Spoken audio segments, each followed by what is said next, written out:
Hi friends, എല്ലാവർക്കും എൻ്റെ നമസ്കാരം. ഞാൻ അനു. ഞാനൊരു ഹിപ്നോട്ടിക് കൗൺസിലർ ആൻഡ് വെൽനസ് കോച്ചാണ്. നമ്മൾ ഇന്നിവിടെ ചർച്ച ചെയ്യുന്ന വിഷയം പരാജയമാണ്. വാസ്തവത്തിൽ എന്താണ് ഈ പരാജയം?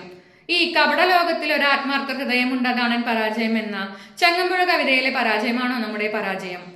അതോ ഈ കപട ലോകത്തിലെ കാപ്പട്യം സകലരും കാണുന്നതാണ് പരാജയം എന്ന കുഞ്ഞുണ്ണി കവിതയിലെ പരാജയമാണോ പരാജയം? ജീവിതത്തിൽ ഇന്നേ വരെ പരാജയത്തിന്റെ കയ്പ് രുചിക്കാത്ത ഒരു മനുഷ്യരും തന്നെ ഇല്ല. ചിലർക്കാകട്ടെ പരാജയം ഒരു ഹരവുമാണ്.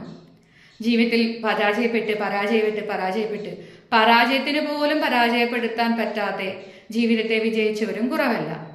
വാസ്തവത്തിൽ എന്താണ് ഈ പരാജയം? വിജയത്തിന്റെ അഭാവമാണോ പരാജയം? അതോ പരാജയം വിജയത്തിന്റെ ചവിട്ടുപടിയാണോ എന്നൊക്കെയല്ലേ നിങ്ങൾ കേട്ടിട്ടുള്ളത്? എന്നാൽ നിങ്ങൾ കേട്ടതെല്ലാം തെറ്റാണ്. വാസ്തവത്തിൽ നമ്മുടെ ഇപ്പോഴത്തെ വിജയത്തിനും അപ്പുറത്ത് നമുക്ക് വിജയിക്കാനുള്ള കഴിവുണ്ട് എന്ന് മനസ്സിലാക്കി തരുന്നതാണ് പരാജയം. നമ്മുടെ മുഴുവൻ അറിവും കഴിവും ശക്തിയും എടുത്ത് നമ്മൾ എന്തിനാണോ ലക്ഷ്യം വെക്കുന്നത്, ആ ലക്ഷ്യത്തിൽ മറ്റാർക്കും എത്തിച്ചേരാൻ പറ്റാത്ത വിധം വിജയത്തിന്റെ ഉത്തുംഗ ശൃംഖത്തിൽ എത്തിക്കാൻ നമ്മെ ഹെൽപ്പ് ചെയ്യുന്നതാണ് ശരിക്കും പരാജയങ്ങൾ, അല്ലേ?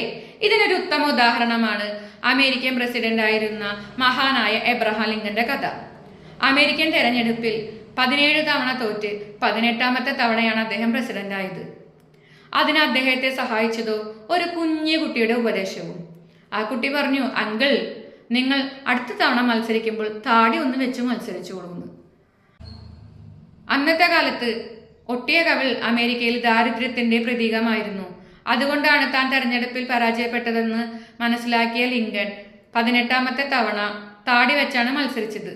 ആ സമയത്ത് അദ്ദേഹം വിജയിക്കുകയും ചെയ്തു. ഇതുപോലെ നമ്മുടെ ജീവിതത്തിൽ ചില സമയങ്ങളിൽ നമ്മുടെ ജീവിതത്തിന്റെ ദിശ മാറ്റിയാൽ നമുക്ക് വിജയിക്കാൻ സാധിക്കും. എങ്ങനെയെന്നല്ലേ? അതറിയാൻ എന്നെ ഫോളോ ചെയ്തോളൂ. അതിനായി എൻ്റെ യൂട്യൂബ് ചാനൽ സബ്സ്ക്രൈബ് ചെയ്ത് ബെൽ ബട്ടണും അമർത്തി എന്നെ ഫോളോ ചെയ്തോളൂ കേട്ടോ. ബൈ.